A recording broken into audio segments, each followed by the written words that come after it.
In the summer of 1996, I found a way to identify and heal wounds. Unfortunately, the human mind contains three limitations which have so far prevented me from teaching this discovery to others.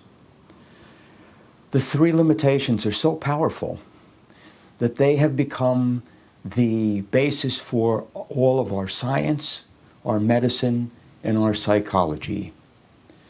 And the human mind discards any and all things which don't fit within these three limitations. What are the three limitations? Focusing on answers, focusing on brokenness, and focusing on logic.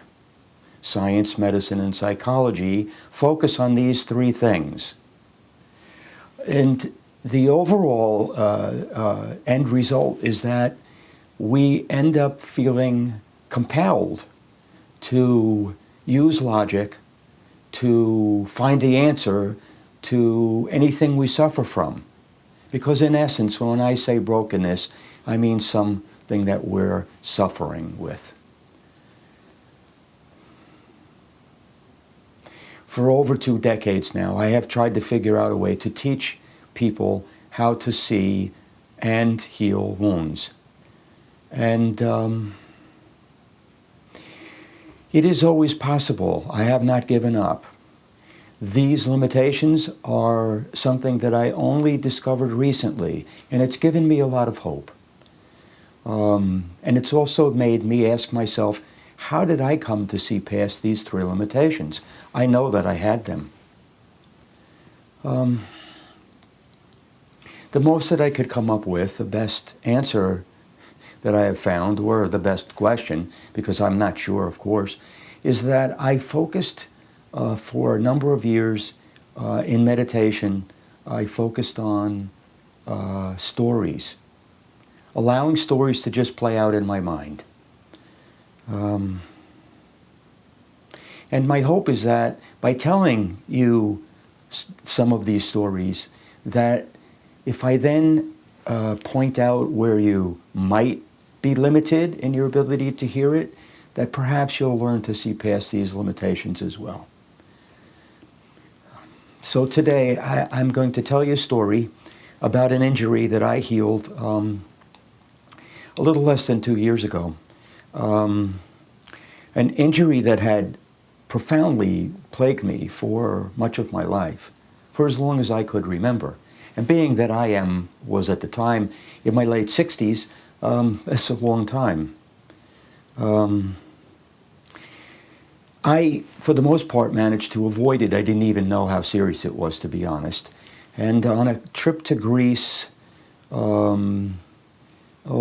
maybe 6 years ago, there was a point at which I was driving up this road. Actually, I was in the passenger seat, and I had 2 friends that I was with, a couple, and the man was driving the car up this seriously steep mountainside. And there was a very small wall on one side, a low wall, and I was terrified. And at some point, I mean, they didn't really get how serious this was, and they were laughing. I know they wouldn't have been that cruel if they actually knew. But it was so bad that when I got to the top of this road, I couldn't even stand there. I immediately started to walk down. That night when I was trying to go to sleep, I repeatedly woke up, startled awake by falling in my dreams. And it was horrible. And the nightmares continued for several days before they stopped. Now, fast forward some years, a few years, until about a little less than 2 years ago, 1.5 years ago, and I again went to Europe with a couple, a different couple, my friends Steve and Christelle. And Christelle and I and Steve worked out a lot of the itinerary. Christelle did much of the work. And as part of it, we planned on going to the Amalfi Coast. I had heard that it was beautiful, and I actually was the one who asked for that to be included. I had no idea what it was like. And the deli near my home, both owners are Italian, and when I mentioned to them where I was going, one of them, Anthony, said, "Oh, wow, that's really high up." And he described it to me, and I immediately began to relive this injury again. At this point, the reservations were already made for their whole trip for the 2 weeks in Italy, and I was trying to figure out in my head how I could avoid it. In the end, I decided that I was going to make one of the points of this trip that I would use what I know to heal that injury. So we arrive in this near the Amalfi Coast, and at some point during the trip, and the day of the going to the Amalfi Coast, we had hired a car, and the driver arrived. I can still picture him in this van, and as I was waiting for my friends to come to the van, I talked to him and confessed to him that I was afraid of heights, and we talked about it briefly. And that I had already mentioned something to my friends about this, but I mentioned it again when they got in the car, and I asked to sit in the front. I have no idea why. Perhaps I felt like I had a little bit more control, I don't know. And we're off. For anybody who's been to the Amalfi Coast, the roads are really narrow, and there are low stone walls on the ocean side, and the drop is 500-600 feet down. Cars pass in opposite directions and, within inches of each other. And, I couldn't help but say prayers, "Please, I don't want to go over the side." I was terrified. My heart was pounding. All of the things that you have when you have a panic attack. At some point, the driver stopped, and we got some kind of a drink from a truck. And there was a kind of scenic view near this truck that you could walk around, and there was a wall, low wall, which was basically a square metal bar and posts into the ground, metal posts, and between the posts there were what appeared to be glass panels. Okay. I'm terrified. I can barely go close to the edge, and I say to my friends and to the driver, listen, if you see me doing anything that looks a little odd to you, just let me be. I'm trying to work through my fear of heights. So I can picture them standing off to the distance, in a distance a little bit, maybe 75 feet away, and they're talking. And so I begin what I had learned in 1996, which I call a technique which I call cycles of three. Honestly, I don't teach this to people because I would prefer that people didn't have to heal by themselves. It's very difficult to actually do this technique. But it was the first technique that I learned in being able to locate and heal wounds. And so it goes something like this. I stood with my hands on the railing, and I am feeling terrified, and I close my eyes, and I ask myself, how old do I feel? The number of my age. And I am about 10, I sense. And then the next thing I ask myself is, what is going on in my state of mind? What is my emotional and spiritual state? And I can sense that I am terrified. I am certain that I'm going to die. And then I ask myself the third thing, which is, where am I? What is happening? And there's nothing. I am blank. Okay, so I begin again, And I open my eyes and I look, and it is quite a ways down. And I can see this beautiful bay and the water, but I'm terrified, and I can't take in the beauty. And I close my eyes again, and I ask myself how old I am. And this time I sense that I'm 6. And then I ask myself what I am feeling, and I am feeling certain I'm going to fall to my death, certain, and desperate to get somebody to know this. And then I ask myself, where am I? And still I am blank, I cannot see. Now I try again, which is why this is called Cycles of 3. I try again, and I look out, and the looking out is an effort to push me back into the feelings, the experience of the original event. In truth, I'm not actually looking for the original event. I'm simply looking to relive a representative event. It might be the real event. It might not be. That doesn't matter. And for now, if you have any questions about that, just set it aside, because I realize how odd it sounds. We've been taught that we must find the original event to heal a wound. Okay, so I am looking out across this bay, and an odd thing happens.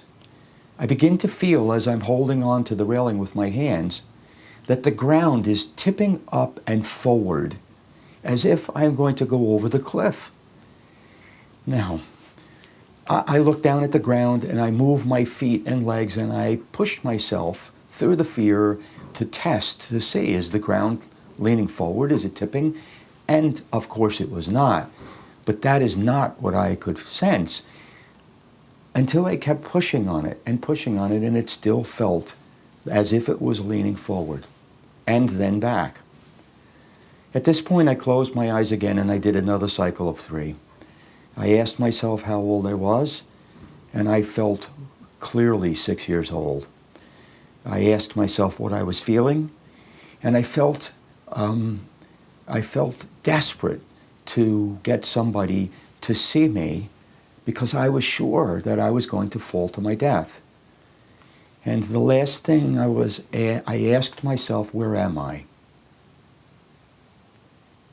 In that moment, I started to well up, because I pictured myself in a Ferris wheel, sitting between my mother and father, who I can picture them, and they are very young. They're in their 30s. And it's just the 3 of us, and I am indeed 6 years old, about, and I'm holding on to the bar that goes across the seat. The Ferris wheel has stopped just over the top, and the car is swinging, tipping forward, and then back. And I can sense myself thinking, I'm certain I'm going to fall underneath the bar. My parents are laughing, not meanly, but they're laughing at me, not realizing the pain that I am in. And in that moment, I realized that my friends had done something similar to that when I was in Greece, on that ride up the side of the mountain in that car. And this couple that I was with now in Italy had done the similar thing when I had mentioned it to them. All of these things came together in that moment, and I welled up and realized that I had gotten startled in that moment, and it had imprinted that experience on my mind for my whole life after age 6. So, now, some people, thinking that I had found the event, would think this was it. But this is not any proof for me. You can have a video tape of yourself getting injured, and it doesn't heal you. The knowledge doesn't heal you. That would be logical, but it's not true. But I opened my eyes, and I was amazed that I wasn't afraid. Now, I kept expecting it to come back, but I started walking up and down this railing, testing this. And I started actually at some point leaning over the railing. It's 600 feet down to the ocean.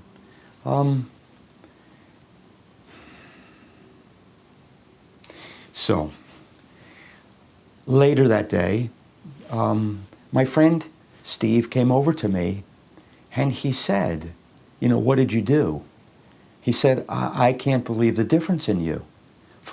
You don't seem afraid anymore, but I can sense that you're very different. Your whole attitude is different. You are happier. And I told him what I had done. And he's been my friend since I'm 20 years old, so it's a long time, good friend. But I could tell that the limitations, the 3 limitations, prevented him from making sense of what I had said. Making sense. So, what did he do? He focused on the brokenness, that I had a fear of heights. He wanted an answer to what I did. He focused on the answer. He assumed that I found an answer. And he assumed that the answer would make logical sense of the brokenness. All of this appears to be the case, and probably anyone who is watching this would see it that way. Except that, now go back and remember how I did this. Is there anything logical about doing cycles of 3? There is not.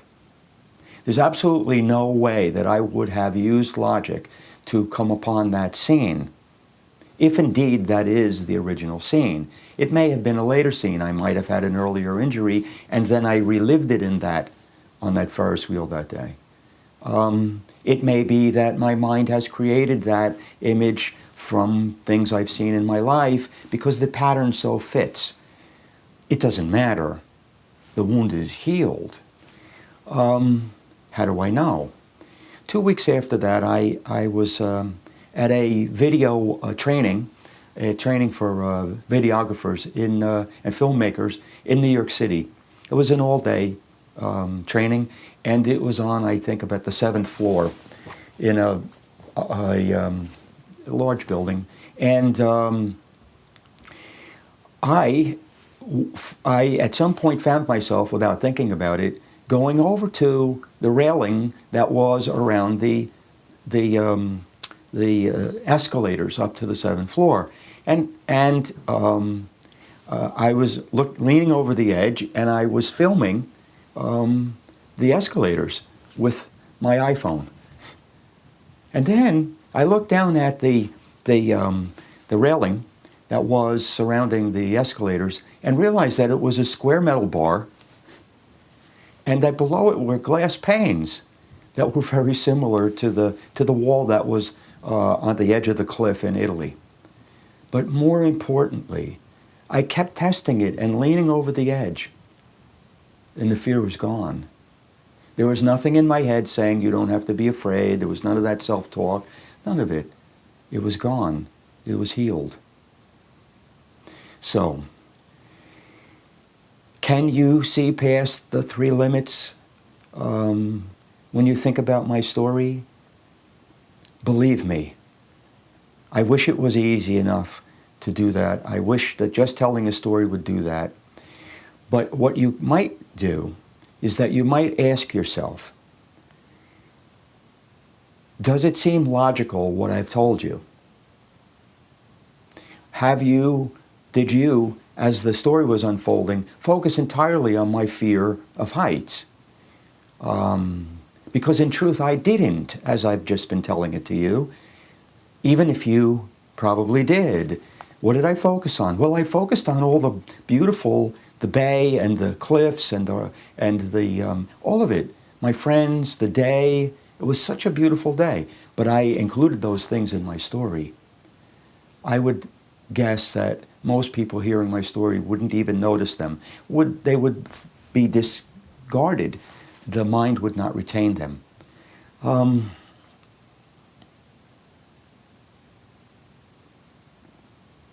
I am still looking for a way to teach this. And the only thing that I would suggest is that you go back, perhaps write down the story that I told. Listen to it again, write down what you see as important. And then ask yourself, as you're doing this, are you looking for the answer to my brokenness? And are you trying to use logic to find that answer? I was focused on questions as I did this healing. And as I told you the story, I have questions about how I might teach this. I had questions that day about what the heck kind of a scene could I be reliving this, especially in the moment where it felt as if the ground was tipping forward. Wow, that part emerged that day. I had never seen that before. My focus was on questions. What is this? Not answers. Because I continued to look for more things. For instance, on the day at the filmmaking training, when I looked around and I kept asking myself, is there anything left? Was the bar on the Ferris wheel square?